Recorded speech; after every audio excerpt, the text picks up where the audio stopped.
Irmãs e irmãos, bom dia, graça e paz. Nós estamos muito felizes nesta manhã de estarmos reunidos via online com vocês. E hoje já é a nossa quinta aula do curso Fundamentos, o que para nós é uma grande vitória, dado a todas as circunstâncias que nós temos vivido.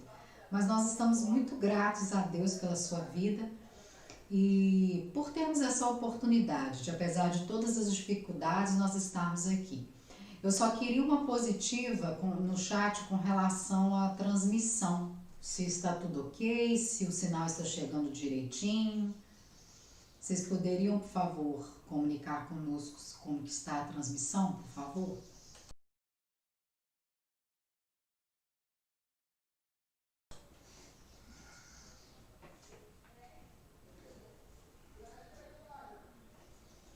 Vamos ver aqui. Ok. Como está chegando, gente, o sinal? Fale para nós aí, por favor, para a gente começar a nossa aula. Diz a Valquíria que está Maravigold, né? Maravigold. Maravigold, que ótimo. Graças a Deus. Bom, então se estamos acertados com relação à transmissão, agora nós vamos fazer o que é muito importante, que é orar, falar com Deus, pedir a instrução realmente de Deus para esse momento que nós vamos iniciar agora. Então feche os seus olhos, peça a pessoa que estiver aí ao seu lado para te dar a mão se é possível. Aqueles que estão confinados com a gente podem dar as mãos e vamos falar com Deus. Deus, obrigado, meu Pai, por essa manhã. Obrigada por essa oportunidade grande de nós aprendermos a Tua palavra, nos aprofundarmos, Deus, porque o Senhor nos deu inteligência, condição e meios para isso. Acreditamos, meu Pai, que essa forma de aprender a Tua palavra, meu Pai, de nos aprofundarmos nela, nos ajudará muito, Senhor Jesus, tanto na nossa espiritualidade quanto na nossa reflexão sobre a vida.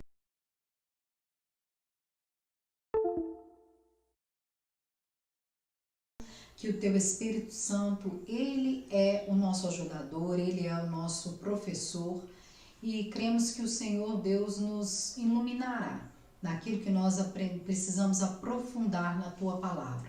Por isso, Deus, torna esse espaço um espaço proveitoso, nos livrando de todas as distrações, meu Pai, e nos ajudando, Deus, a concentrar naquilo que realmente é importante nesse momento, que é o aprendizado da Tua palavra. Obrigada, meu Pai, pela congregação dos Teus fiéis, que permanecem firmes, Deus, apesar de todos os pesares, e que todavia se alegram no Senhor. Nós agradecemos, Deus, em nome de Jesus. Amém e amém. Gente, só um minuto. A câmera congelou, nós vamos organizar. Só um minuto, por favor.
Pessoal, bom dia, graça e paz.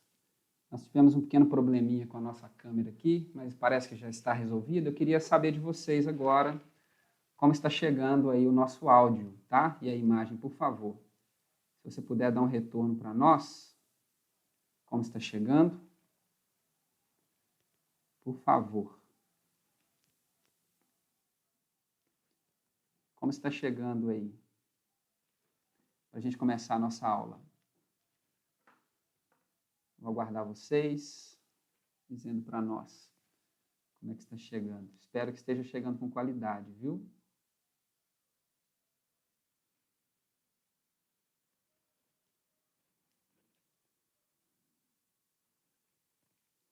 Ok, retorno.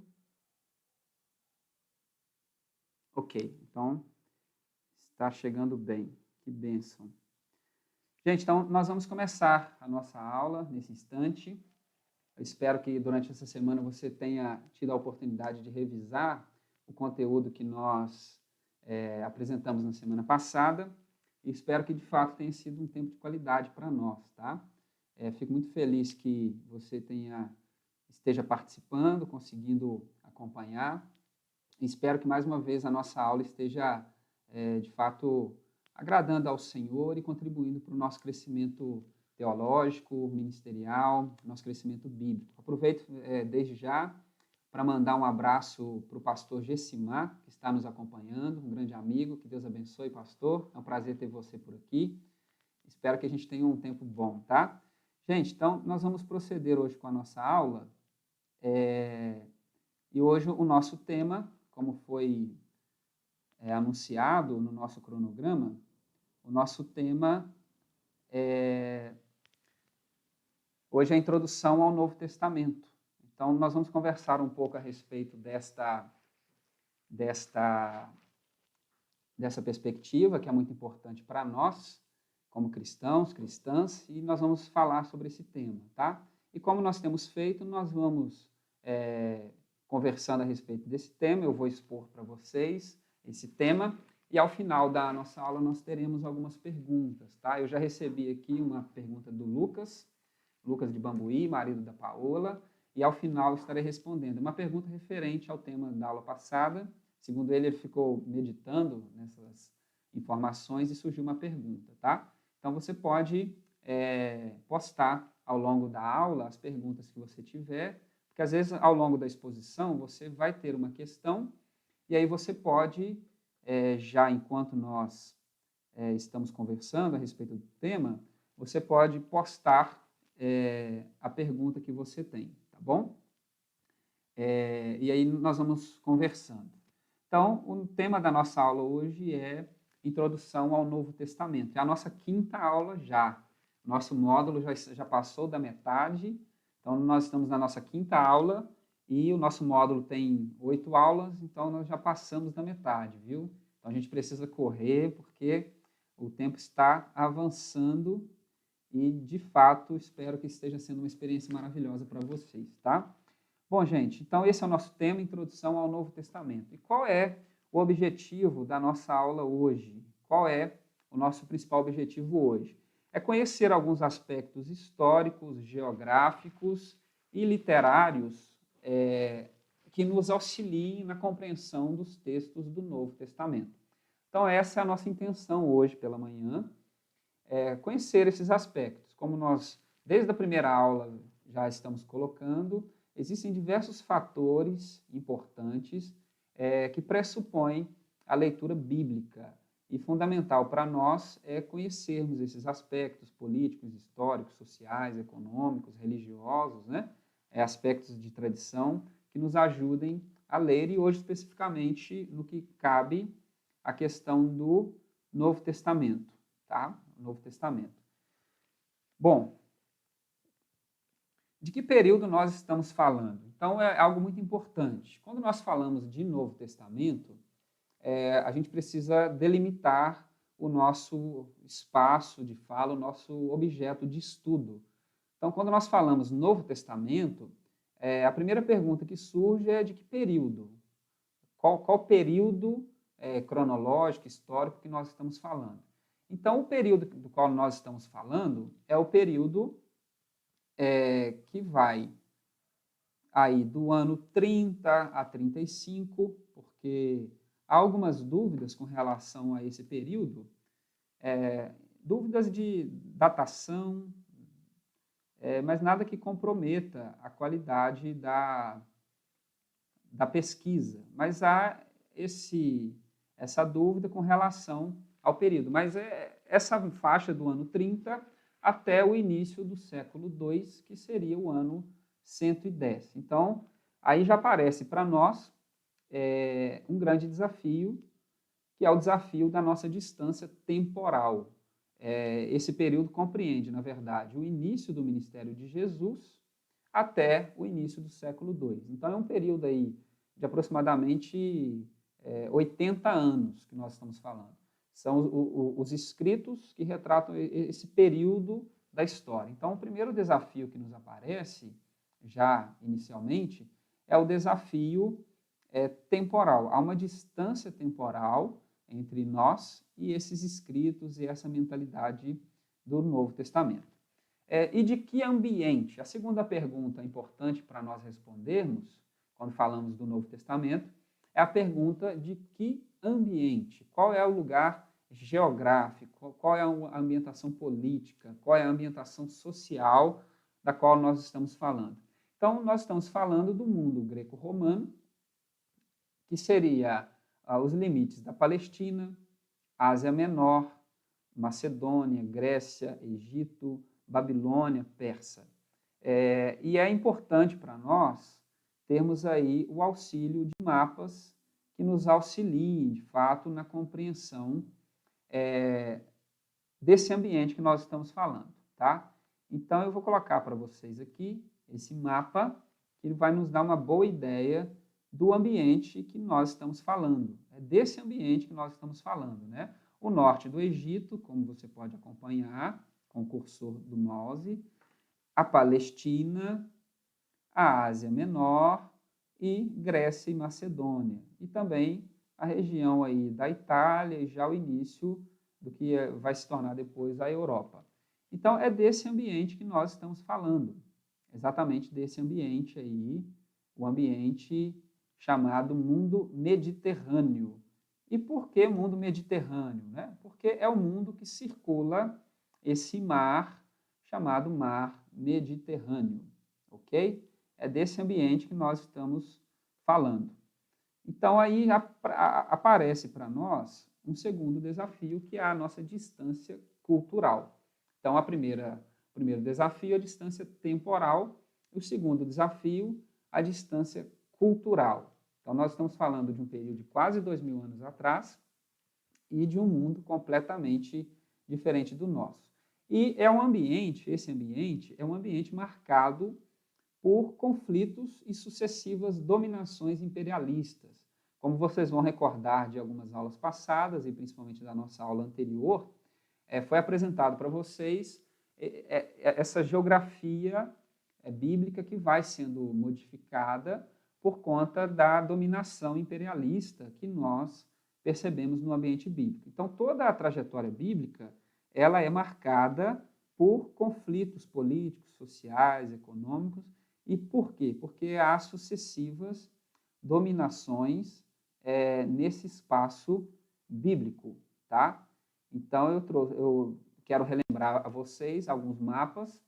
A configuração do Egito, vocês lembram que nós falamos bastante, por exemplo, na parte do Pentateuco, por exemplo, o grande nome que aparece é o Império do Egito. A gente sabe do deslocamento de Abraão, Isaac, Jacó, o deslocamento de José para o Egito, posteriormente o êxodo do Egito, Israel saindo de debaixo de um domínio, essa saga maravilhosa do êxodo.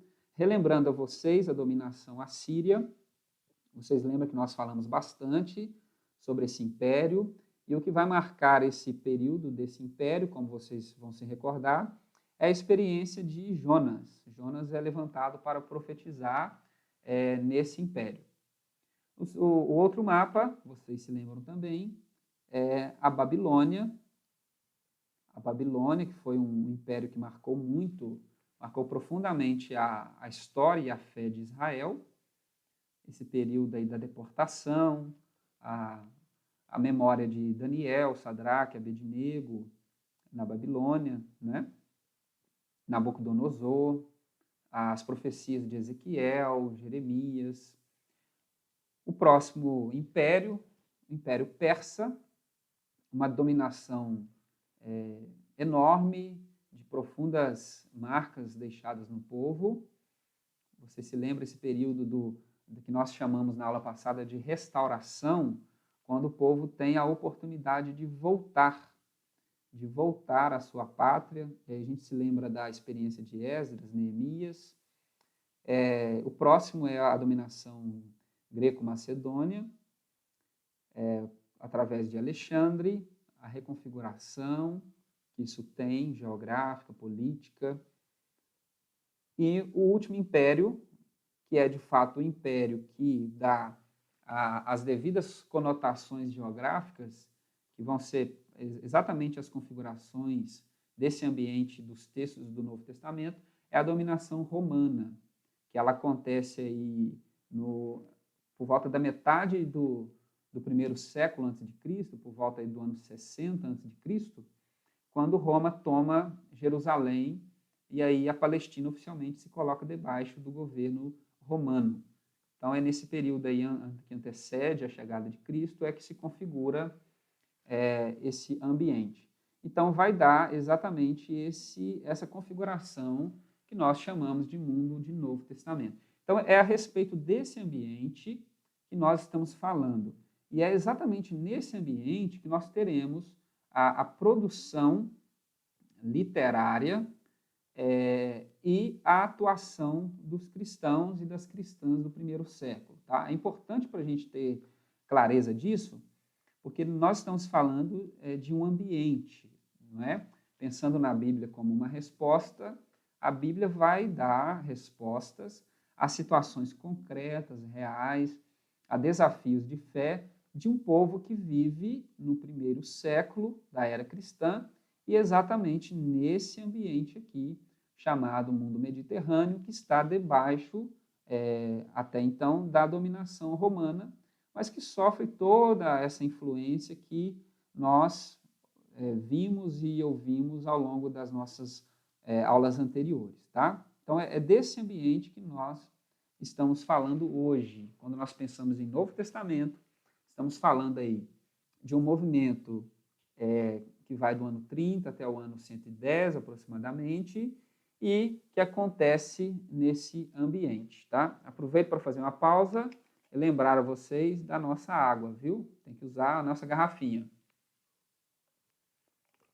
E não se esqueça depois de bater a sua selfie, viu? E mandar para nós aí para a gente publicar. Então, é desse ambiente que nós estamos falando, ok? Exatamente desse ambiente aí que nós estamos trabalhando. E só para a gente ter uma noção, eu coloquei esse outro mapa para a gente visualizar de uma forma mais concreta a nossa distância. Então, essa primeira marcação é a nossa geografia brasileira, e aqui, para a gente conseguir situar geograficamente, olhando o nosso mapa mundi, né, o mapa de forma macro, nós temos a condição de nos identificarmos enquanto geografia. Aí a gente já tem uma ideia melhor do que nós estamos falando, né? Voltar ao mapa. Aqui, a configuração do mundo do Novo Testamento. E aqui você tem uma noção da nossa distância. Então, é um grande desafio para nós. E isso exige de nós uma grande responsabilidade. Exige de nós aí uma grande responsabilidade ao abrir os textos da Bíblia Sagrada. Se nós não tivermos a consciência dessa complexidade, nós cometeremos grandes equívocos. Por isso a importância de nós estarmos aqui conversando a respeito dessa complexidade que é o ambiente, né, a redação dos textos do Novo Testamento. Então, esse é o nosso mapa, a nossa configuração. Ok. Quando nós falamos do Novo Testamento, nós precisamos recordar uma coisa já abordada na nossa aula. E aí vocês vão percebendo qual é a importância de nós levarmos a sério, estarmos atentas aí, a progressão de todas as nossas aulas, porque alguns temas lançados anteriormente, eles vão ser aprofundados ao longo das aulas. E uma coisa que foi dita na nossa segunda aula foi a questão do significado da palavra testamento. Isso é muito importante para nós. Você vai se recordar que o significado da palavra testamento é o significado de aliança. Testamento não é um texto de uma pessoa moribunda que está nas suas últimas e deixa uma herança para alguém, mas é o significado de aliança, de pacto. E por que Novo Testamento?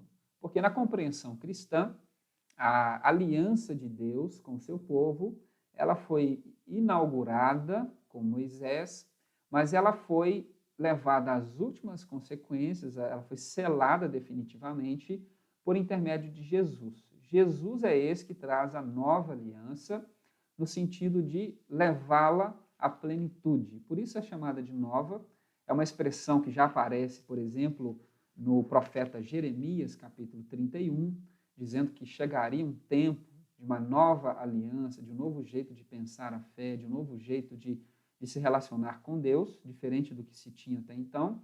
E a compreensão cristã é que esse novo tempo, essa nova forma, ela chega através da vida, obra, morte e ressurreição de Jesus.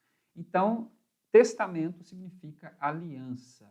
Então, o que é o Novo Testamento enquanto literatura, enquanto livros, né? Enquanto obra literária? O que nós estamos falando? O Novo Testamento, então, são os escritos que nós temos na Bíblia Sagrada, que vão aí de Mateus até Apocalipse, essa segunda parte da Bíblia, e são escritos que retratam a vivência e a fé das pessoas que enxergaram Jesus como o Cristo prometido pelas profecias, tá?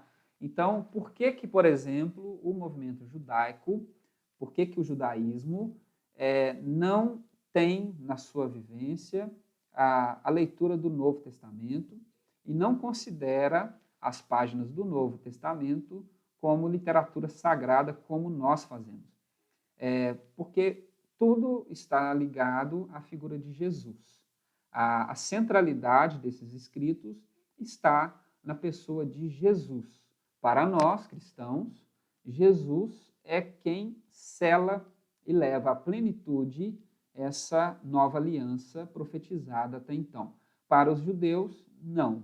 Para os judeus, essa aliança foi revelada de forma definitiva, revelada de forma plena, através da vida de Moisés. Moisés é o mediador e o consumador da aliança, por isso ele é uma figura central para o movimento judaico, e para nós, cristãos, a figura central é Jesus. Então, a grande diferença está aí. O Novo Testamento, então, resumindo, são esses escritos que nós temos, né, de Mateus até o Apocalipse, são esses 27 escritos que nós temos, que vão retratar a experiência de fé, a experiência de vida dessas pessoas que se relacionaram com Jesus e transmitiram esse conhecimento, esses ensinamentos, e tem Jesus como referencial para a sua vida, para a sua mentalidade. Jesus é a centralidade da vida e fé dessas pessoas. Então, quando nós abrimos o texto do Novo Testamento, é necessário termos a consciência de que nós estamos lendo textos que transmitem a fé de um povo, de uma comunidade, na pessoa de Jesus como Cristo. Isso é muito importante para nós. Por quê? Porque se nós não tivermos essa compreensão, nós podemos entrar num conflito e termos uma grande dificuldade. Por quê? A intenção desses escritos não é meramente contar a história de Jesus nas categorias historiográficas que nós temos hoje. no sentido de apresentar uma biografia de Jesus, tentando fazer dos textos bíblicos um documento histórico que comprove historicamente a vivência de Jesus, a sua vida enquanto ser humano. A intenção não é essa. É o conflito, é a relação que nós chamamos na teologia de a relação do Jesus histórico e o Cristo da fé. O que é isso, pastor? Jesus histórico, o Cristo da fé. Jesus histórico seria a nossa tentativa de conhecer o Jesus ser humano. Quem ele foi, onde morou, a dieta, o seu dia a dia, a sua vivência cotidiana, a pessoa de Jesus enquanto ser humano. Por onde ele andou exatamente, a sua idade plenamente, esses detalhes históricos, né? E o que é o Cristo da fé? O Cristo da fé, ele é o Jesus já confessado como Messias. O que é isso? Quando Jesus aparece, começa a pregar, começa a desenvolver o seu ministério, havia sobre todo Israel, sobre toda a cultura judaica, a expectativa de que Deus enviaria o seu ungido, Deus enviaria o seu escolhido, chamado Messias, chamado ungido, para consumar a sua vontade, o seu reino.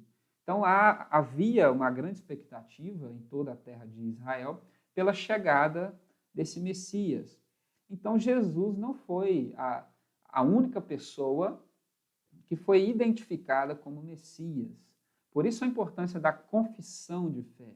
Não é só falar, mas no sentido de identificar a figura de Jesus, a pessoa de Jesus, como enviado. O próprio livro de Atos tem algumas memórias, por exemplo, quando os fariseus estão discutindo e Gamaliel tem uma intervenção interessante dizendo, olha, vamos esperar que se esse movimento for de Deus, a gente não vai poder fazer nada, mas se não for, esse movimento vai passar.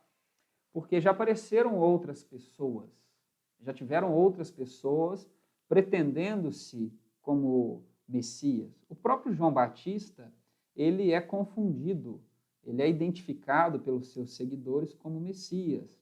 E nós temos uma memória muito marcante nos evangelhos, por exemplo, o evangelho de João, em que o próprio João Batista, ele confessa, ele fala, ele enfatiza que ele não é o Cristo, tá?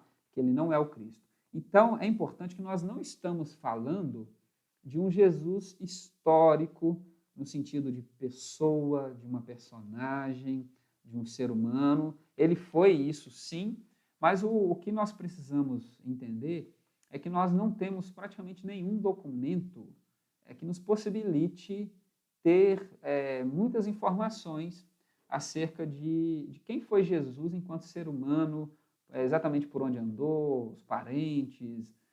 A gente tem algumas informações que perpassam pelo texto bíblico, algumas memórias rápidas, algumas informações rápidas, porque o grande interesse da comunidade cristã é o Cristo da fé, ou seja, é o Jesus já identificado como Messias, como Salvador.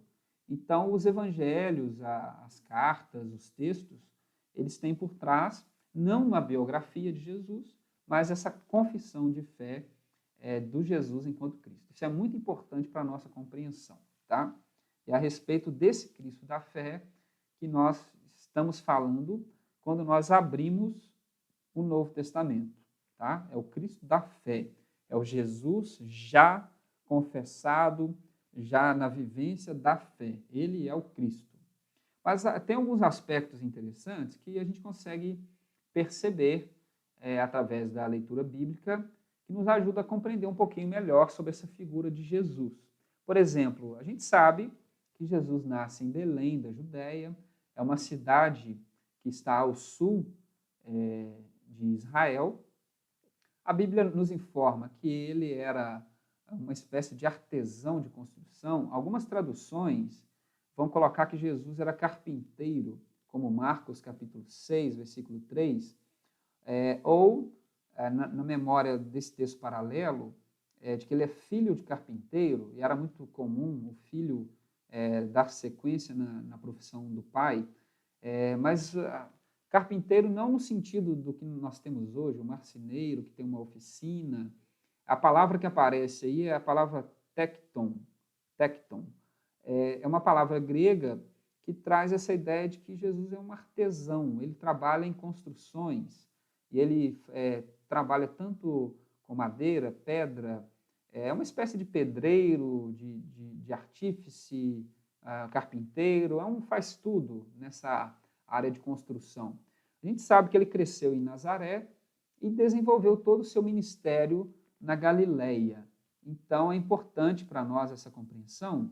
Eu quero mostrar para vocês aqui esse mapa que vai nos ajudar a compreender. Então, ele nasce na região da Judéia, na cidade de Belém, mas ele desenvolve todo o seu ministério nessa região norte, na região da Galileia, essa região que circunda o famoso Mar de Tiberíades, ou até mesmo o Mar da Galileia. É nesse ambiente aí que Jesus desenvolve o seu ministério. É nesse ambiente. Ok? Então, ele cresce em Nazaré e desenvolve. E a Galileia é um lugar muito complicado, porque é um lugar cheio de conflitos sociais, conflitos políticos, é um lugar de forte influência do helenismo. Helenismo é a cultura grega. Quando há a dominação do Império Grego por conta de Alexandre, por parte de Alexandre o Grande, um dos fatores para a consolidação dessa dominação é o fator da dominação cultural. Então, há uma forte pressão por conta de Alexandre e do seu império de exercer uma influência cultural. Tanto que a Galileia é um lugar que pode ser considerado um lugar bilíngue. Então, a língua do dia a dia é uma espécie de um dialeto hebraico e aramaico, uma língua meio regionalizada, né, da Galileia, mas a língua do comércio é o grego, e na verdade o koiné, que seria esse grego comum. Koiné significa comum. Então, é o grego do dia a dia, do comércio, o grego dos comerciantes, dos viajantes, é essa língua comum que permite que se comunique com todo o império, principalmente para fazer comércio. E é uma região estritamente comercializada, helenizada, e por isso, na profecia bíblica, ela é chamada de Galileia dos Gentios. Galileia dos Gentios. E aqui começa a aparecer alguns detalhes que vai nos ajudar a entender a complexidade que foi para a comunidade cristã testemunhar Jesus como o Messias. Por quê? A pergunta que aparece na boca de Natanael, em João capítulo 1, quando ele é abordado por Filipe, dizendo que eles encontraram o Messias, né? E Filipe diz a Natanael de onde ele vem. A pergunta de Natanael ela é muito sincera e ela revela uma mentalidade da época. Pode vir alguma coisa boa de Nazaré? Pode vir alguma coisa boa lá de cima? Ou seja, da Galileia, pode vir alguma coisa boa? Então, a própria ambientação em que Jesus cresce e desenvolve a sua vida, o início do seu ministério, já é um lugar contraditório, porque nós estamos falando de uma espécie de periferia religiosa, uma periferia social, ou seja, Jesus sai de um lugar improvável.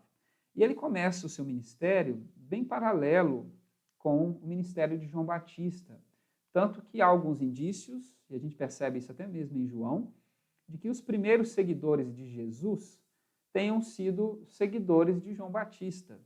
Ao perceber que Jesus é o Messias, seguidores que até então estavam com João Batista passam ao seguimento de Jesus.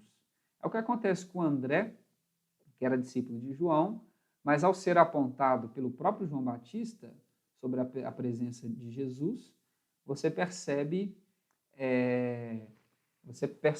que André, um seguidor de João Batista até então, ele larga João Batista e segue o ministério de Jesus.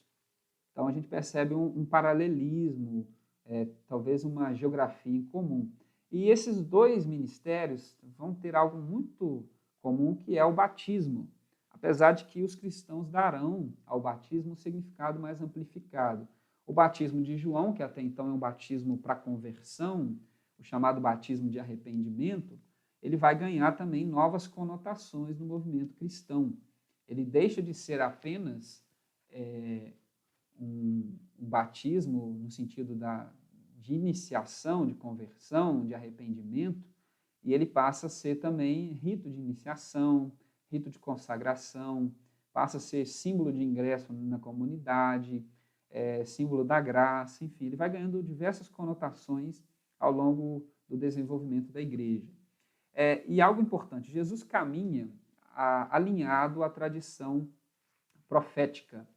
Ele caminha debaixo dessa tradição profética. A sua atuação, e uma dessas marcas do movimento profético na vida de Jesus, é que Jesus confirma a sua palavra por meio de sinais. Então, seja cura, seja exorcismo. Isso é muito marcante na figura dos profetas. Por exemplo, Elias, Eliseu, o próprio Moisés, quando ele é enviado por Deus ao Egito, a grande preocupação de Moisés é como as pessoas me reconhecerão como o seu porta-voz. E aí Deus autoriza Moisés a ser o seu enviado, e ele testifica isso como? Através de sinais. As próprias 10 pragas, né, são sinais. E o Evangelho de João, principalmente, ele trabalha dentro dessa perspectiva, dentro dessa tradição de sinais, porque Jesus é o enviado do Pai que realiza sinais. Então, há um paralelismo muito grande entre Jesus e Moisés e também entre Jesus e os profetas. E é uma pregação escatológica. Jesus tem uma pregação de cunho escatológico. Qual é o significado? A palavra escatologia, ela vem de uma palavra grega chamada eschaton. Eschaton. E tem a ver com o final das coisas, ou a finalidade, ou para onde as coisas caminham, o término, o fim, a conclusão, né? Levar as coisas ao seu término, à sua plenitude. E é marcante porque o indício disso é a pregação de Jesus. O Evangelho de Marcos tem uma síntese muito bonita, Marcos capítulo 1, versículo 15, que a pregação de Jesus consiste em algo muito simples. Arrependimento, fé. Ele exige arrependimento e fé, por quê? Porque é chegado o reino de Deus, é chegado a hora em que Deus exercerá o seu domínio sobre toda a terra.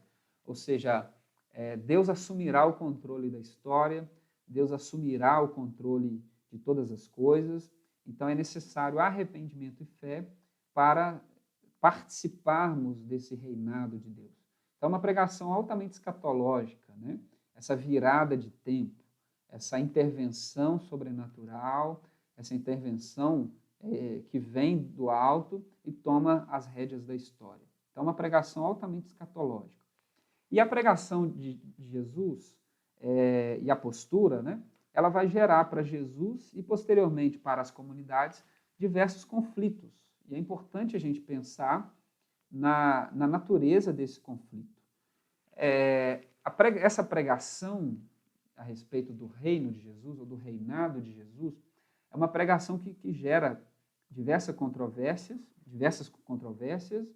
é uma pregação que traz desconforto, porque ao anunciar a chegada do reino, a chegada dessa vontade, né, porque reinado de Deus é no sentido de que Deus realizará a sua vontade de uma forma plena, e isso fica muito sintetizado na oração de Jesus.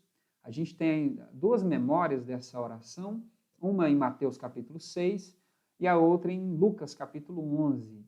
E a de Lucas é no sentido de que os discípulos pedem a Jesus para que Jesus os ensinasse a orar. E qual é o grande desafio, né? A oração de Jesus é que a vontade de Deus, o reino de Deus, seja realizado na terra, assim como ele acontece de forma plena no céu. Então, essa própria oração de Jesus, ela já é uma crítica muito, muito pesada, uma crítica muito forte porque é dizer que se nós precisamos pregar, falar e anunciar, é porque o reino de Deus ele não está presente. E ele chega através de Jesus e será consumado através da vida e obra de Jesus. Isso gera diversos conflitos. Por quê? O primeiro deles é o conflito com a lei, principalmente nesse conceito da justiça. Um conceito muito caro ao judaísmo é o conceito de justiça, é o conceito de se agradar a Deus, é o conceito de receber as dádivas, a salvação, é de ser alguém que de fato agrada a Deus e que experimentará a salvação. E qual é a grande dificuldade que Jesus enfrenta? Porque Jesus lida com uma mentalidade bem estabelecida no primeiro século, que é a mentalidade da retribuição. A ideia de que a lei ela é um instrumento no qual, ao ser obediente a ela, ao exercer, né, essa obediência, ao me relacionar com ela, ao observar todos os seus preceitos, eu me torno digna de receber a dádiva de Deus, as bênçãos, a salvação. Isso ficou marcado na mentalidade bíblica, na tradição bíblica, a ideia de retribuição. Então, esse relacionamento com a lei, ele é conhecido pela teologia bíblica como uma teologia da retribuição. Alguns teólogos vão identificar que o que nós temos hoje, que é chamada de teologia da prosperidade, tem as suas raízes nessa ideia. As bênçãos que você tem, todas as dádivas, é recebido diante do seu esforço. Basta você fazer algumas coisas que Deus retribui você. Deus presenteia você através das suas ações. Então, tudo concentrado no próprio esforço. E aí Jesus apresenta uma perspectiva que eu tenho uma impressão, né, que é uma perspectiva que nos incomoda até hoje, que é a perspectiva da graça, a perspectiva da misericórdia, no sentido de que Deus ele salva, ele derrama, ele faz tudo que ele fez, ele deu a sua vida, ele nos abençoa, tudo porque ele quer fazer isso, tudo porque ele nos ama. E ele nos ama não porque nós merecemos, não porque nós somos bons, não porque nós temos algumas coisas que interessam a Deus, mas pelo simples fato dele ser um Deus misericordioso. Então, essa pregação de Jesus é uma pregação que incomoda, porque fazer a vontade de Deus não é uma observação legalista da lei visando a retribuição. Então, eu meço o mínimo possível para que eu fique bem com Deus, cumpra as minhas obrigações, para que Deus não me castigue, para que Deus não retribua castigo, pecado, pragas sobre mim. Até uma discussão que você com certeza já escutou por aí, de que o coronavírus é o castigo de Deus pelo pecado. Enfim, uma série de discussões, mas no fim você sempre projeta para Deus a responsabilidade e é uma meritocracia disfarçada de fé. Mas Jesus apresenta a misericórdia. Uma memória muito marcante dessa misericórdia de Deus é o texto de Lucas capítulo 7. Jesus está caminhando com os discípulos, uma viúva está saindo da aldeia de Naim, ela é uma viúva e ela está carregando o corpo de seu filho a um cortejo funerário, levando o corpo de seu filho. E aí o texto vai dizer, Lucas capítulo 7, que Jesus, vendo a situação da viúva, ou seja, naquele instante ela está fadada à morte, ao fracasso, ao esquecimento, ao empobrecimento. O texto vai dizer que Jesus teve compaixão da mulher, ele vai até ela e ressuscita o seu filho. E, em virtude disso, Jesus traz de volta para ela a vida, mas Jesus vira as suas costas e segue o seu caminho, e ela segue a sua vida.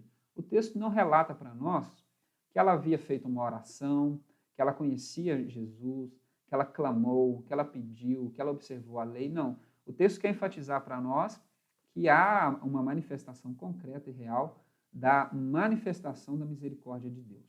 E o segundo conflito muito marcante com relação ao ministério de Jesus é a respeito da sua própria concepção messiânica.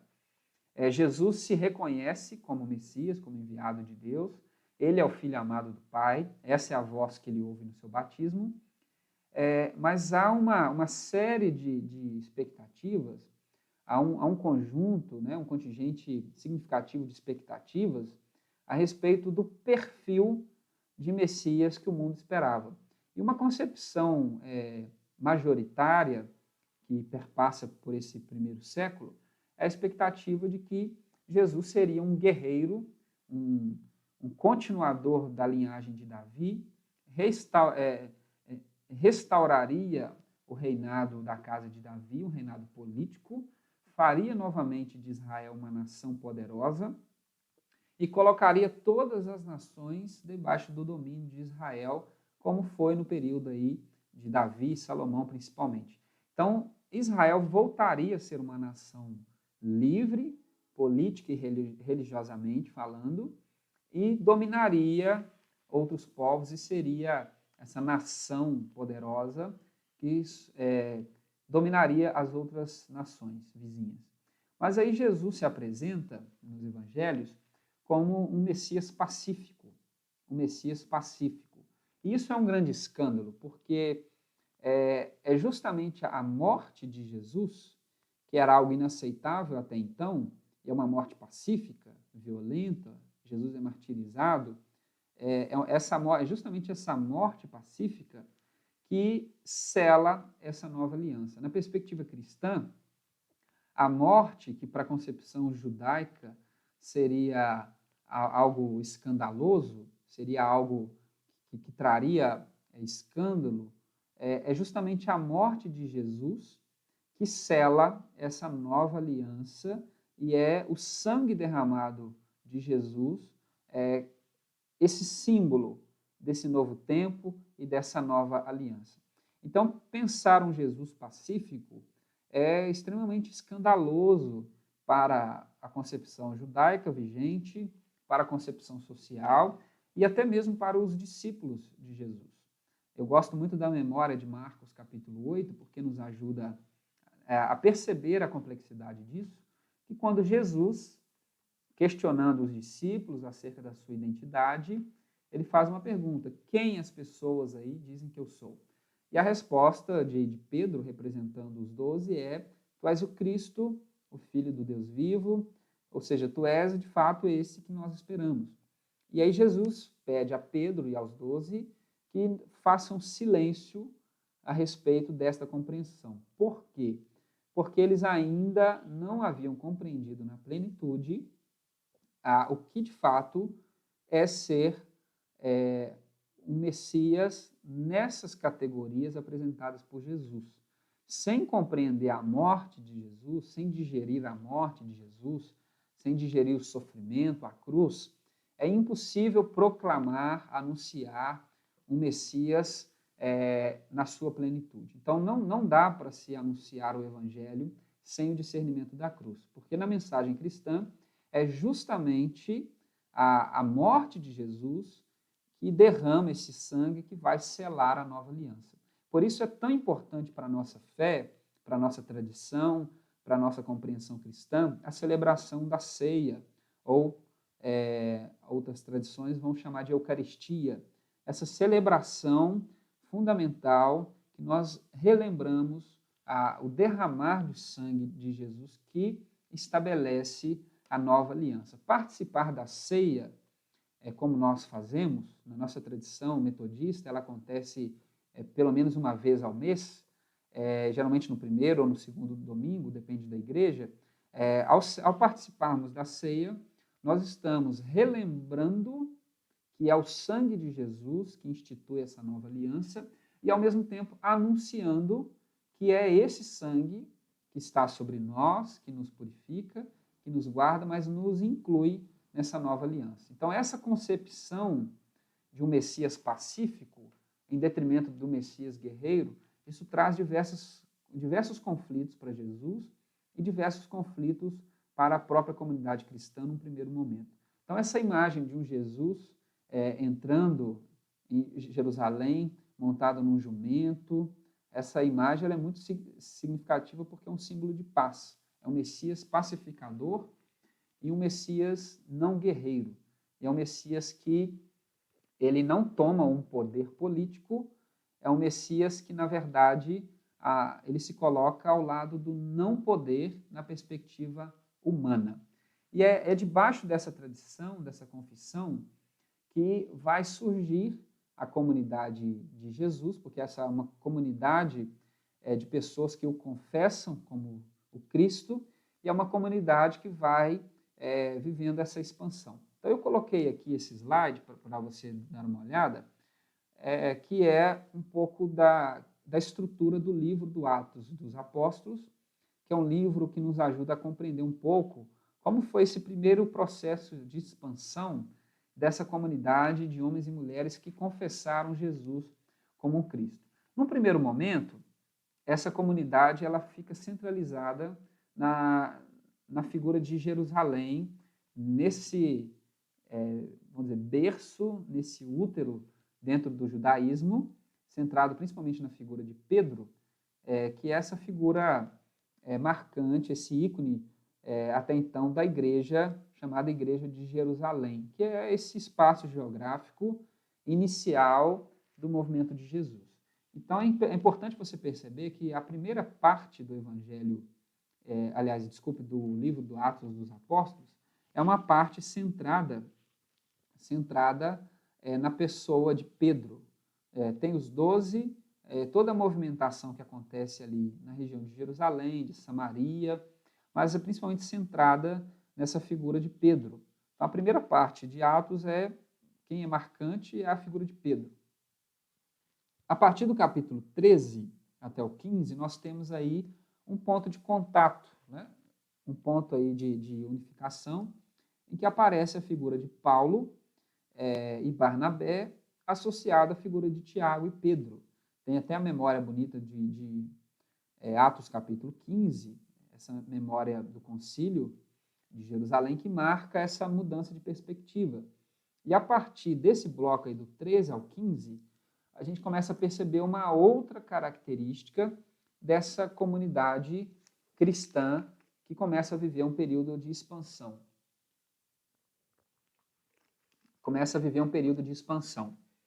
Então, a segunda parte do livro do Atos dos Apóstolos é esse período que mostra, esse espaço que mostra a expansão do movimento cristão indo para o mundo mediterrâneo. Eu quero colocar um mapa para você perceber a importância disso. Esse mapa você vai conseguir perceber. Está aqui diante de nós. Num primeiro momento, o livro de Atos dos Apóstolos retrata a movimentação da igreja no que se refere ao território da Palestina. Aí, no segundo momento, com a igreja centrada em Antioquia, nós temos as missões de Paulo e Barnabé saindo para o mundo greco-romano, para esse mundo chamado o mundo dos gentios, esse mundo helenizado, proclamando e anunciando a palavra de Jesus, anunciando o próprio Jesus. Então, é só para a gente ter uma ideia de como que surge essa primeira comunidade, como que ela vai se expandindo e qual é a primeira movimentação.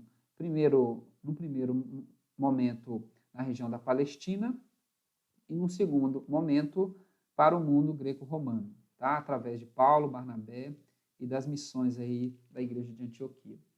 Bom, a gente passa então agora a falar um pouco sobre a gestação desses escritos do Novo Testamento.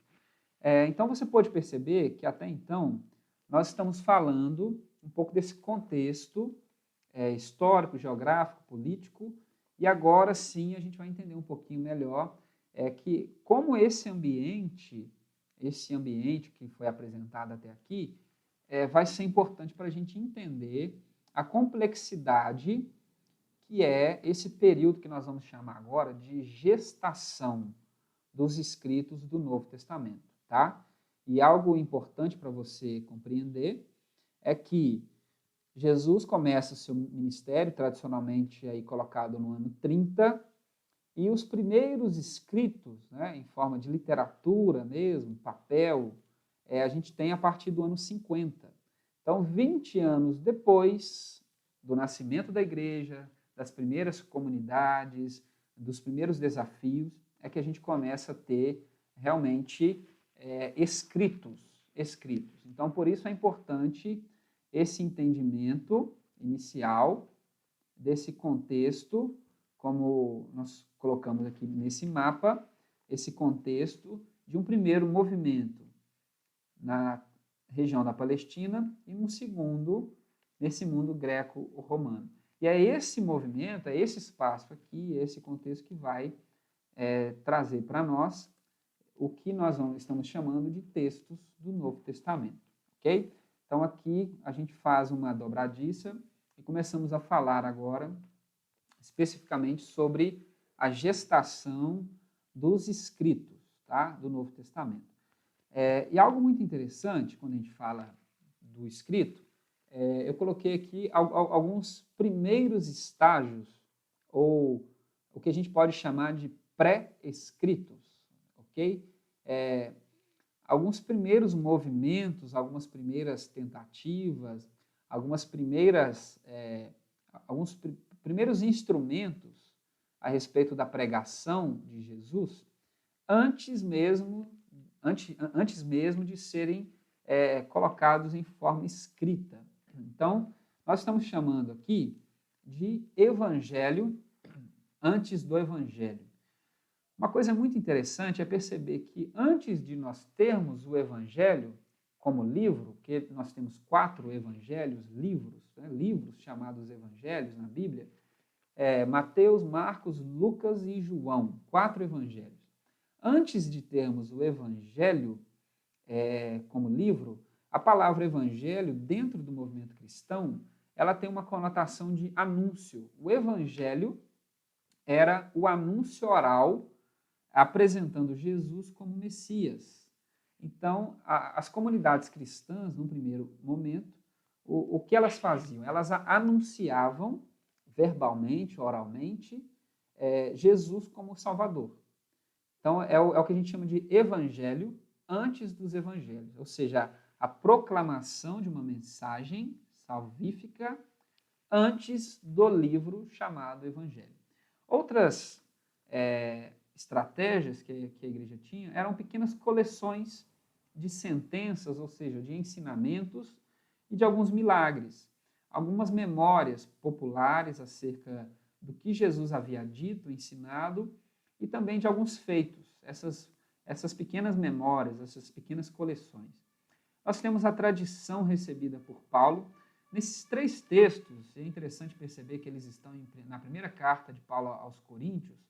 Nesses 3 fragmentos aí da carta, 1 Coríntios 15, de 3 a 5, 1 Coríntios 11, 25 a 23, 1 Coríntios 7, versículo 10, Paulo vai deixar muito nítido para nós que ele recebe uma tradição, seja a tradição da morte de Jesus, seja esse gesto profético, né, de Jesus dar pão e vinho na última ceia, e alguns ensinamentos do próprio Jesus. No nosso ritual metodista acerca da celebração da Santa Ceia, da Ceia do Senhor, nós temos lá a leitura exatamente desse texto de 1 Coríntios 23, 25, quando Paulo diz, porque o que eu recebi, eu também vos entreguei, que na noite que Jesus foi traído, e ele segue a sua tradição.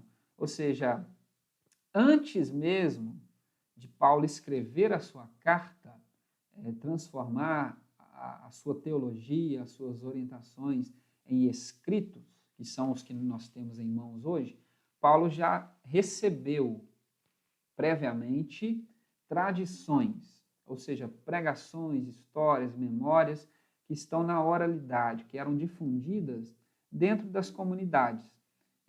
Nós sentamos para conversar e falamos a respeito de Jesus, ou seja, essa tradição oral muito marcante. E outro aspecto é o chamado querigma. Anote essa palavra, querigma, porque é uma palavra muito importante. O significado da palavra querigma é anúncio, anúncio. E o que é anúncio? No sentido, o que é o querigma que nós estamos falando aqui? O querigma que nós estamos chamando aqui é o primeiro anúncio, dos apóstolos. Era, vamos dizer, a síntese da pregação dos apóstolos num primeiro momento da igreja.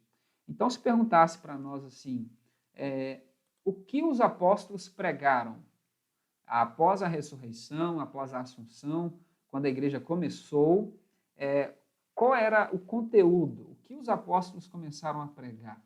E aí nós temos 3 memórias, isso é interessante porque o número 3 na Bíblia Sagrada, na tradição bíblica, é uma configuração importante de ênfase, como se Lucas nos convidasse a prestar atenção.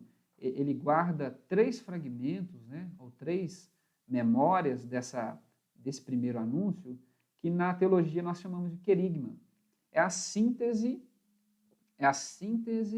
da pregação dos apóstolos. E isso vai ser importante porque vai servir de paradigma, vai servir de padrão, vai servir de critério para a igreja, no sentido até posteriormente a canonização dos textos, ou na edificação das comunidades, no processo do discipulado, do seguimento de Jesus. A pregação dos apóstolos vai ser central no estabelecimento da teologia e das doutrinas da igreja. E qual é o querigma, né? Então, eu trouxe aqui para a gente dar uma olhada nessa síntese do que seria a pregação dos apóstolos. O que os apóstolos pregavam? Então, olhando para essas 3 memórias, como eu havia dito para vocês, Atos 2, Atos 3 e Atos 10, qual é a síntese?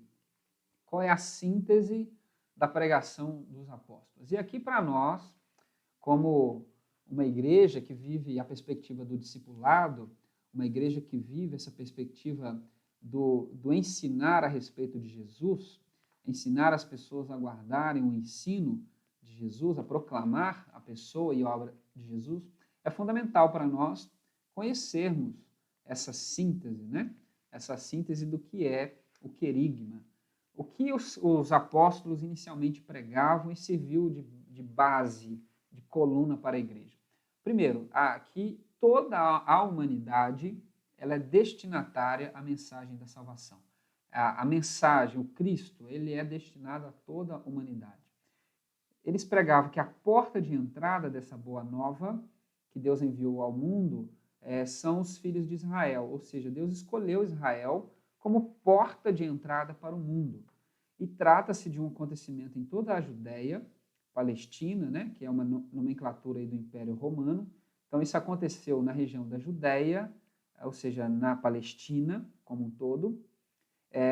O começo da atuação de Jesus de Nazaré está situado aí no batismo, então ele começa o seu ministério a partir do batismo por João Batista, e nesse batismo Jesus recebe uma unção, ou seja, esse sinal de que ele tem uma missão sagrada, o Espírito Santo está sobre ele, como os demais profetas, como eu havia dito para vocês.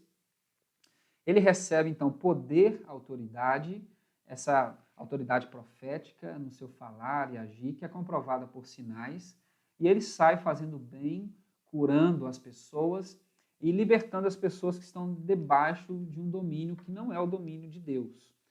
E os apóstolos, né, eles testemunham que nós fomos testemunhas oculares dessa atividade, e especialmente em Jerusalém, e ali os chefes judaicos o mataram, crucificaram em parceria, né? Há uma discussão muito grande a respeito de quem foi, de fato, o responsável pela morte de Jesus, se os judeus ou romanos. Fato é que são as pessoas que estavam no poder. Então, ali, esses chefes judaicos o mataram, crucificando e tentando aplicar sobre ele uma morte vergonhosa. E por que a crucificação ela é fundamental até na compreensão cristã e para o movimento judaico? Porque é uma morte vergonhosa. Se Jesus, de fato, fosse o enviado de Deus, ele não teria sofrido uma morte vergonhosa, ou seja, ele estava castigado, amaldiçoado, ele é feito maldito, né? É o que Gálatas vai nos lembrar. Mas aí Deus, em contraposição, o ressuscitou ao terceiro dia e concedeu-lhe que aparecesse. Então, essa ressurreição de Jesus, ela é fundamental e eu explico ela à frente. Essas aparições não foram públicas, mas reservadas às testemunhas, ou seja, os apóstolos, que com ele comeram e beberam após a ressurreição.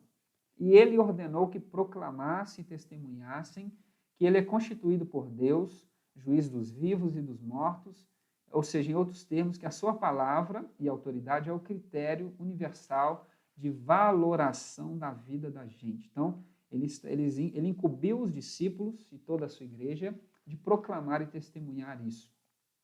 E os portas-vozes de Deus no antigo Israel, os profetas, deram testemunho nesse mesmo sentido. Quem crê nele, ou seja, acolhe o seu ensino, o seu modo de viver, receberá a remissão dos pecados e se verá livre da condenação. E claro que isso é uma interpretação cristã da literatura profética. Então, esse é o querigma a respeito da pregação. Então, vale muito a pena para nós, hoje, nós nos lançarmos nesse desafio de resgatar o querigma apostólico, no sentido de qual era a centralidade da pregação, o que os primeiros cristãos anunciavam. Isso talvez traria grandes reflexos para a nossa igreja contemporânea. Algo fundamental são as formas literárias nas comunidades, ou seja, ainda falando desse pré-texto do Novo Testamento, né, essa fase que antecede os livros do Novo Testamento, nós conseguimos identificar algumas formas literárias, alguns pequenos fragmentos orais e já algumas primeiras incursões escritas, alguns pequenos fragmentos que posteriormente vão servir de material para a redação dos evangelhos. O que nós temos no primeiro momento?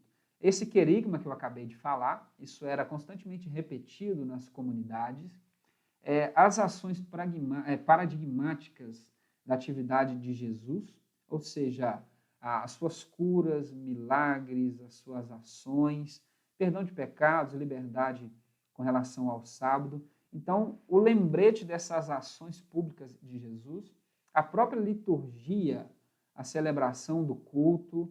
Por exemplo, nós temos uma memória interessante em Filipenses, capítulo 2, nós temos até um cântico na nossa igreja, aquele cântico que diz: abriu mão da sua glória, se esvaziou, como servo se tornou. Possivelmente esse fragmento, Filipenses 2, de 5 a 11, era uma canção que os primeiros cristãos entoavam já nos seus cultos no primeiro século. Então, a própria liturgia dos cristãos era uma forma de transmitir a fé.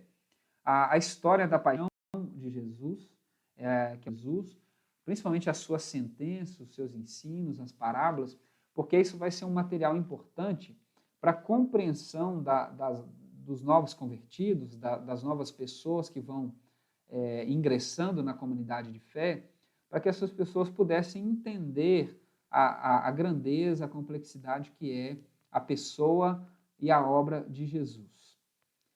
Alguns ensinos chamados aí de preparação, chamado de catequese, há um tempo atrás, na igreja metodista, algumas ainda mantêm esse nome, nós tínhamos a classe de catecúmenos. Talvez você que assiste fez parte da classe de catecúmenos. Vem dessa palavra catequese, que é preparar, instruir, ensinar. Então, esse ensinamento, essa catequese, esse ensino dos candidatos, né, dessas pessoas recém-batizadas, ou seja, um aprofundamento. A própria profissão de fé, no momento do batismo, através dessa fórmula, né, confessar o Pai, o Filho e o Espírito Santo, as exortações. A Bíblia contém diversas exortações quanto à firmeza na fé, na vida moral. Você se lembra da nossa série de pregações em Hebreus, a exortação pela caminhada, lembranças curtas, né, pessoais, geográficas, algumas informações muito importantes sobre a vida, o dia a dia de Jesus e da comunidade, algumas narrações mais elaboradas, algumas parábolas mais interessantes e discussões e debates de Jesus para ensinar os cristãos a se defenderem. Então, relembrar aí os embates que Jesus tinha com os fariseus é uma estratégia apologética, no sentido de você ter capacidade de defender a sua fé quando você é questionada por alguma pessoa, uma situação, você ter capacidade. Então, essas memórias eram trazidas, né, de forma individuais, às vezes conectadas, em momentos muito específicos, em momentos específicos, e não necessariamente ainda enquanto um livro em si. Então, todas essas formas literárias, elas já estão circulando nas comunidades antes mesmo de serem configuradas enquanto livros. São pequenas memórias, fragmentos, estão na oralidade. Algumas dessas memórias já vão sendo colocadas em forma de escritos, mas é importante perceber que elas já estão por aí. E algo muito importante para a gente demarcar esse nosso espaço aqui a respeito do que é esse contexto, essa tradição, e do que é o que nós estamos chamando de redação, tá? Então é importante a gente fazer essa distinção da tradição e da redação do texto, porque isso vai nos ajudar muito a compreendermos bem o que nós estamos falando, a respeito da formação do Novo Testamento. Primeiro, o que é tradição? É importante a gente distinguir. Tradição é aquilo que você recebe. A palavra tradição, ela sofre hoje um preconceito muito injusto, porque tradição acabou se tornando para nós um sinônimo de uma fé morta, uma celebração morta, sem vida. Mas a tradição, ela vem da ideia de transmissão, traditio, do latim, né? Essa ideia de transmitir, ou seja, a tradição é aquilo que você recebe, aquilo que foi passado para você, seja aquilo que você ouve, lê ou experimenta num determinado grupo.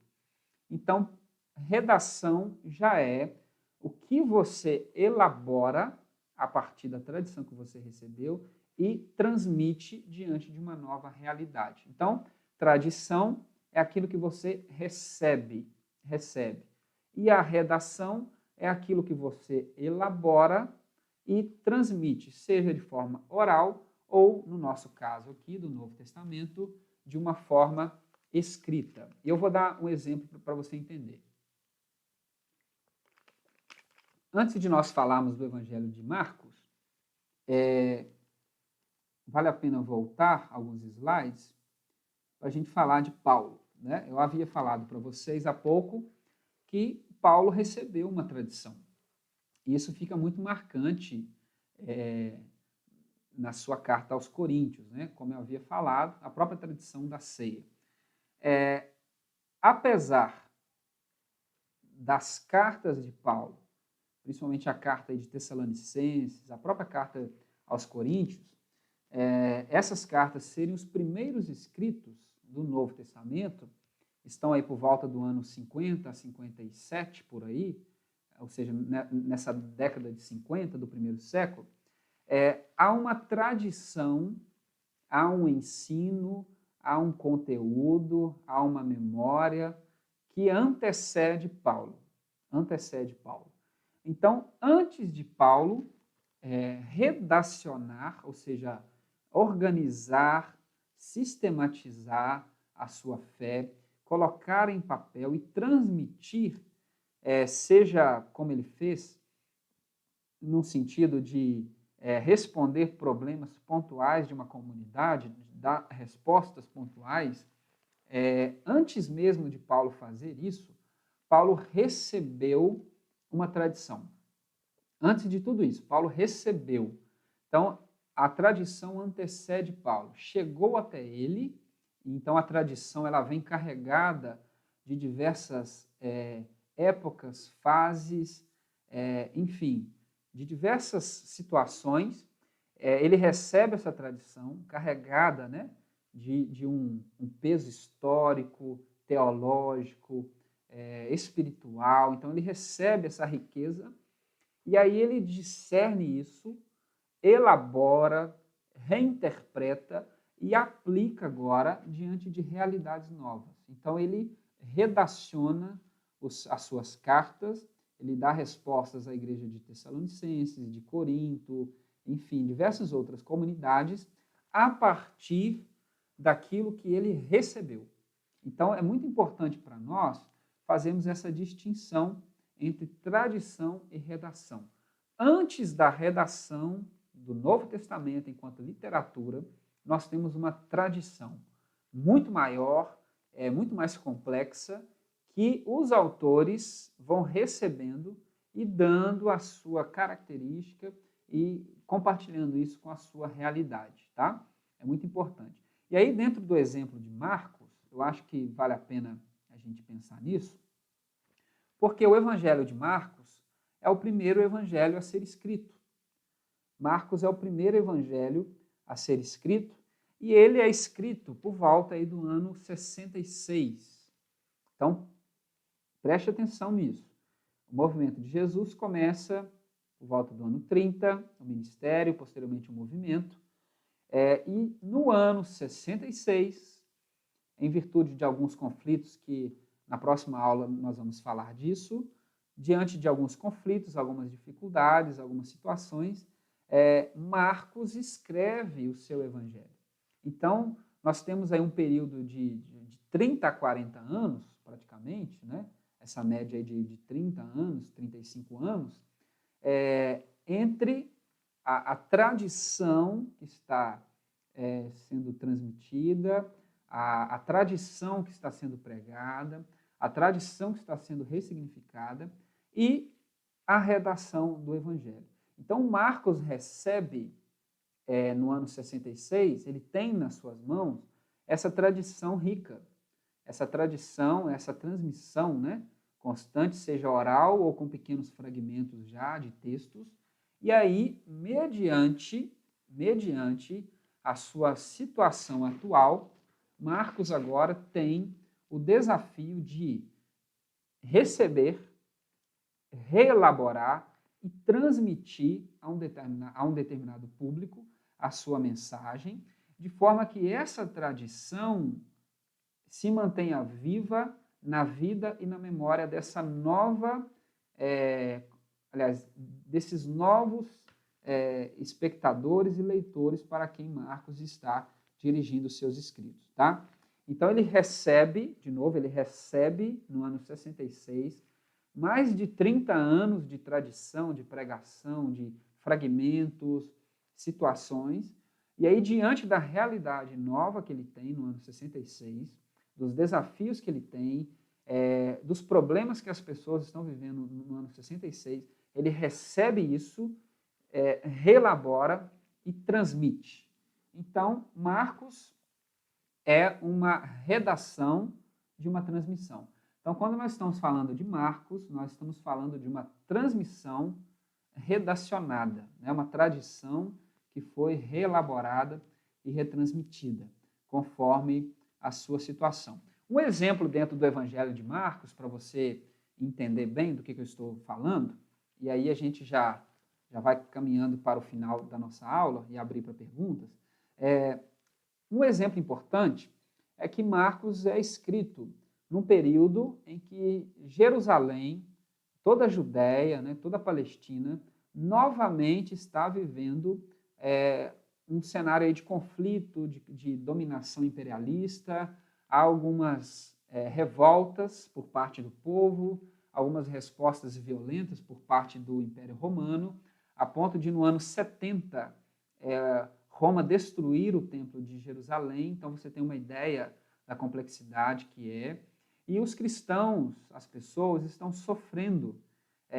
Há um poder político colocado por cima que está oprimindo o povo, tirando propriamente a vida, derramando sangue, matando, ou seja, há uma ascensão, novamente, do poder romano sobre a vida do povo, e as pessoas estão sofrendo.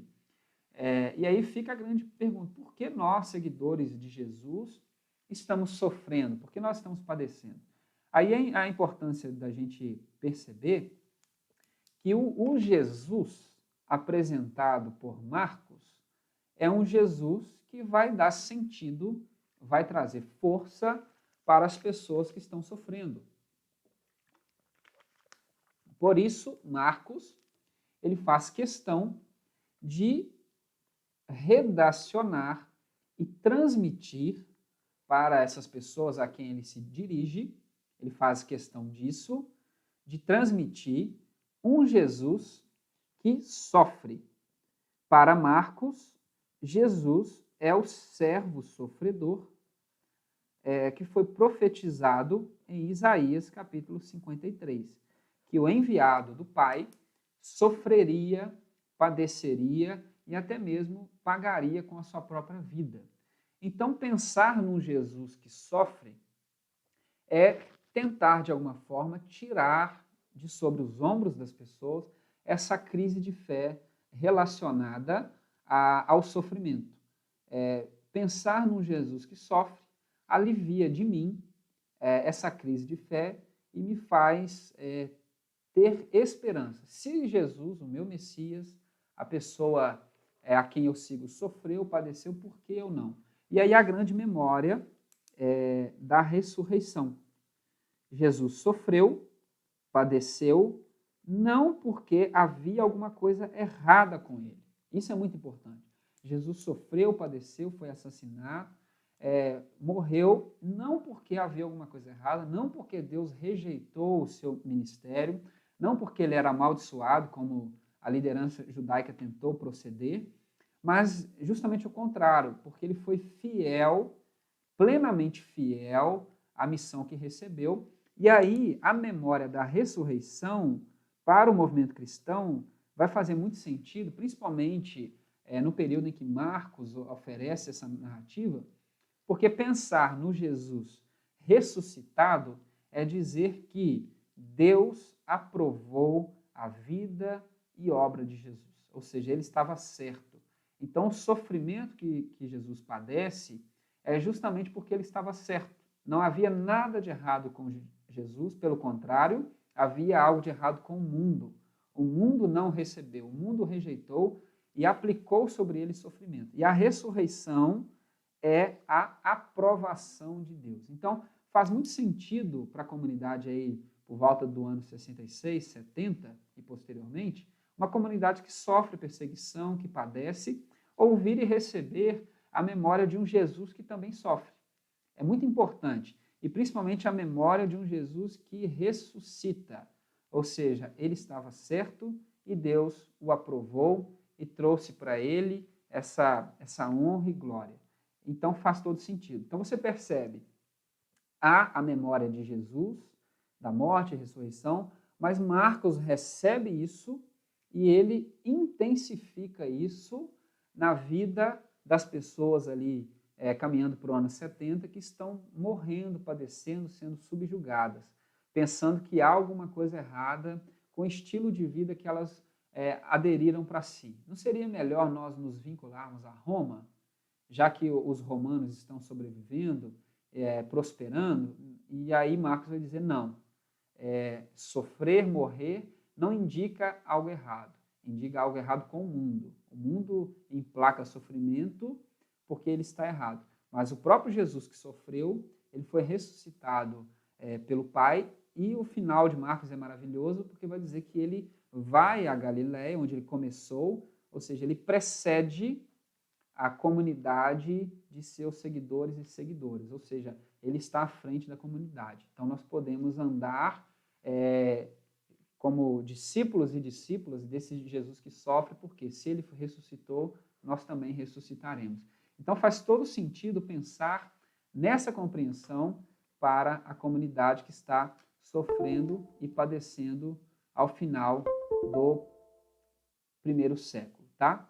Então, só para a gente entender essa diferença que nós temos a respeito de tradição e redação. Marcos já tem nas suas mãos a tradição da morte e ressurreição de Jesus, mas ele intensifica. Por isso, o pedido de Marcos aos discípulos para que eles fizessem silêncio.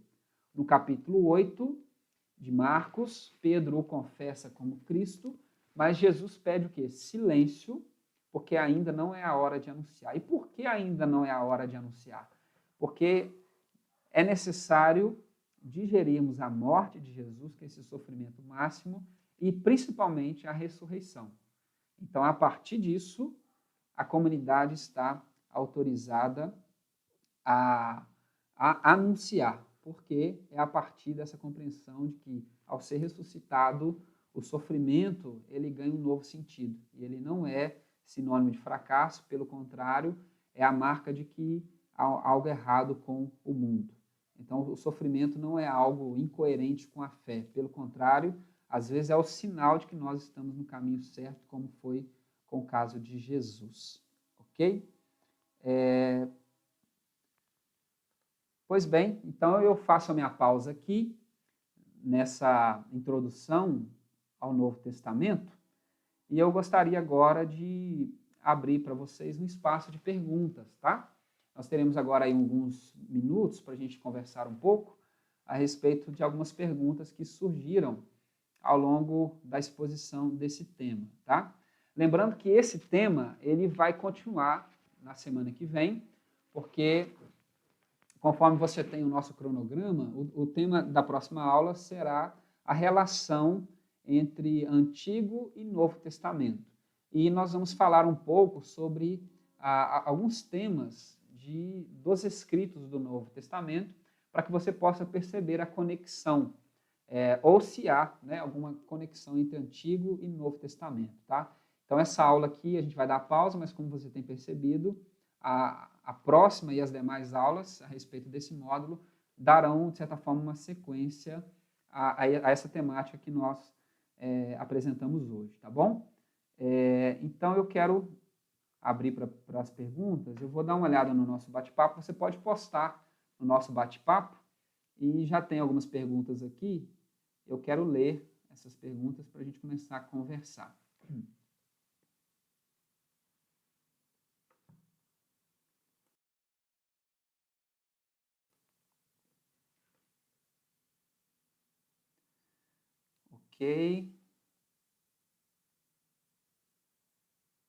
Ok, tem uma pergunta aqui do pastor Gessimar.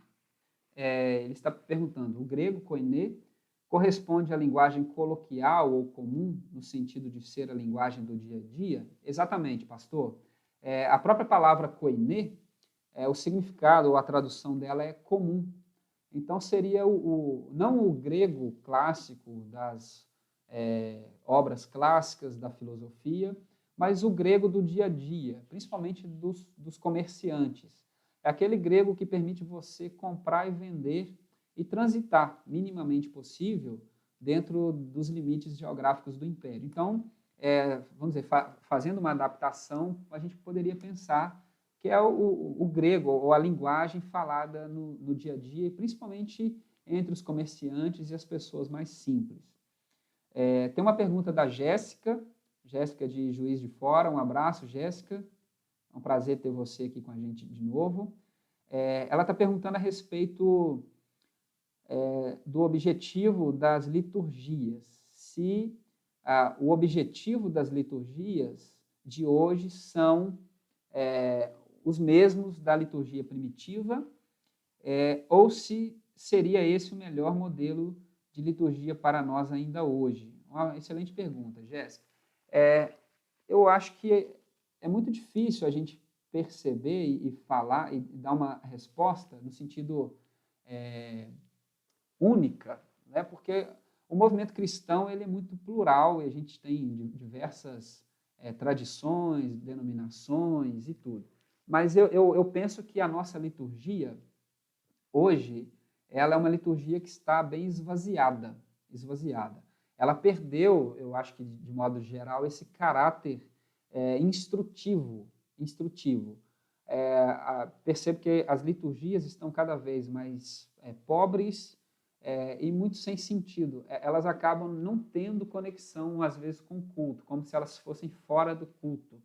Não se para pensar, para se estudar. E eu acho que, de modo geral, eu diria para você que as liturgias do nosso tempo, elas estão esvaziadas. Mas vale ressaltar também que uma boa liturgia não seria, para mim, uma liturgia carregada de elementos visuais, de interrupções, participação. Eu acho que o sentido primeiro deve ser a comunidade refletir se o que se está fazendo tem o objetivo máximo da instrução. Porque também não adianta, por exemplo, você colocar um objeto ou uma cor, uma toalha, um símbolo, se não há compreensão da parte da comunidade ou se não é oferecido da parte das lideranças para a comunidade, se não é oferecido a didática, o aprendizado, não faz sentido nenhum você colocar um objeto, uma música, uma canção, que não tem essa conexão e essa preocupação com o ensino. E com relação ao modelo, eu acho que há uma abertura, até dentro da própria Bíblia Sagrada, à reinvenção. Eu acho que o que a Bíblia Sagrada está dizendo para nós, muito mais do que colocar para nós um modelo fixado, engessado, né, de que nós teríamos que importar um modelo de liturgia, eu acho que ela está apontando para nós alguns princípios, algumas marcas, sim, que nós jamais poderemos abandonar, mas eu acho que fazer a leitura de uma forma muito saudável, criteriosa, reflexiva, porque se a gente olhar toda a história tanto da tradição judaica quanto do movimento cristão, a própria liturgia ela vai sofrendo mutações, adaptações, o estilo da música, o espaço físico, o tempo de duração, a geografia, a arquitetura da igreja. Então, eu não acho que seria resgatar ou reimportar um modelo, mas a partir dessa primeira tradição e dessa evolução, a gente ter a coragem e a disposição para reinventarmos também as liturgias nossas, claro, mantendo a essência e os pilares do Evangelho. Por exemplo, um dos pilares da nossa liturgia é a liturgia da celebração da ceia. Então, é algo que jamais deverá, com certeza, ser removido. Mas acho que essa capacidade de reinventar. Fiquei muito feliz aqui com a presença da pastora Solange Gamboa. A pastora Solange foi a minha tutora, supervisora, no meu tempo de seminarista em São Paulo. Nós trabalhamos por 3 anos em São Paulo, na Igreja do Aeroporto. Quero mandar para ela um grande abraço, um grande beijo. Tá, pastora? Deus abençoe você. O Fernando está comentando aqui, catecúmenos, é do meu tempo. Fernando. Deixa eu ver se tem mais alguma pergunta. Tem uma pergunta aqui do Diego Trindade. O Diego é de Viçosa. Diego, um abraço para você. Tá? É um prazer receber você aqui também, na nossa videoaula. Ele está perguntando se houve algum consenso entre os escritores dos 4 evangelhos ou cada um se desenvolveu em um contexto, período diferente. É uma excelente pergunta, Diego. Há um consenso, sim, porque, vamos dizer, a tradição que perpassa os 4 evangelhos é a tradição a respeito da vida e obra de Jesus. Então, se você comparar os 4 evangelhos, você vai perceber que tem uma conexão, há um diálogo marcante, tanto que há um consenso entre os pesquisadores que o próprio Evangelho de Marcos ele vai se transformar numa espécie de fonte literária para os demais evangelhos. Há sim um consenso em questão de tradição, de perspectiva, mas ao mesmo tempo cada um deles se desenvolve num contexto e num período diferente. Marcos por volta do ano 66, Lucas e Mateus por volta do ano 70, 80, mas cada um numa geografia diferente. Lucas, possivelmente, Antioquia ou alguma cidade helenizada. Mateus, há uma dúvida se Antioquia ou na Galileia. E João, por volta do ano 80, 90. e em um contexto completamente diferente. Para cada um dos leitores, por trás dos evangelhos, tanto Mateus, Marcos, Lucas e João, você tem contextos e situações diferentes. Por isso, nós temos narrativas de uma mesma tradição, mas que, se você compará-las, você vai perceber detalhes extremamente diferentes. Por exemplo, a narrativa da multiplicação de pães e peixes. Ela acontece 2 vezes em Mateus, 2 vezes em Marcos, uma vez em Lucas e uma vez em João. Ela tem a mesma estrutura, né? Jesus alimentando uma multidão num lugar deserto, enfim, um milagre, um sinal de que ele é o profeta enviado. Mas quando você compara as 6 narrativas, você vai perceber que cada uma delas tem detalhes específicos que diz respeito ao contexto, período e situações que cada uma dessas pessoas estão vivendo. Então, se desenvolver num contexto, período diferente, não significa que não há um consenso, tá? Então, há o consenso debaixo da tradição, mas a especificidade de cada um aparece de uma forma muito marcante. Eu recebi aqui no meu celular, através do WhatsApp, uma pergunta do Lucas, lá de Bambuí. Lucas, Deus abençoe você, mas a Paola. A pergunta dele é a seguinte: se as fronteiras entre Israel do Norte e Judá já haviam sumido há séculos, por que permaneceu forte a rivalidade entre Jerusalém e Samaria? Então, foi o tema da nossa aula passada, mas que a rivalidade permanece, né? É uma pergunta bem atual para a nossa própria aula. Permanece porque a fronteira ela não se esgota a limite geográfico. O limite geográfico, às vezes, ele é resultado de identidade étnica. Então, mesmo caindo as fronteiras políticas, as fronteiras geográficas entre Samaria e Judá, ou entre o Reino do Norte e o Reino do Sul, já havia se passado tempo suficiente para que gerasse uma identidade étnica, religiosa, e isso, as dominações imperialistas, principalmente por conta da parte sul, essas dominações imperialistas elas não foram capazes de desfazer. Então, mesmo os judeus estando espalhados, né, por todo o império e posteriormente retornando, essa identidade ficou muito consolidada, e até por conta disso, ou em virtude disso, aí a gente não sabe, vamos dizer, o que veio primeiro, nesse período da deportação que começa a surgir o movimento farisaico, porque a espiritualidade que estava centrada no templo, agora é centrada na lei. E a lei não depende de uma geografia, ela depende de uma leitura, de uma posição, de uma reunião em pequenos grupos. Então, a fronteira étnica não obedece à fronteira geográfica. Então, essa vai perpetuando por causa disso. Acho que a fronteira étnica ela é muito maior do que a fronteira geográfica. Ok. Deixa eu ver se tem mais alguma pergunta. Não recebi nenhuma pergunta aqui. Então, estou entendendo que finalizamos a nossa aula. Ok. Gente, então nós estamos encerrando essa nossa aula de hoje. Eu espero que para vocês tenha sido um tempo de muita bênção, de aprendizado.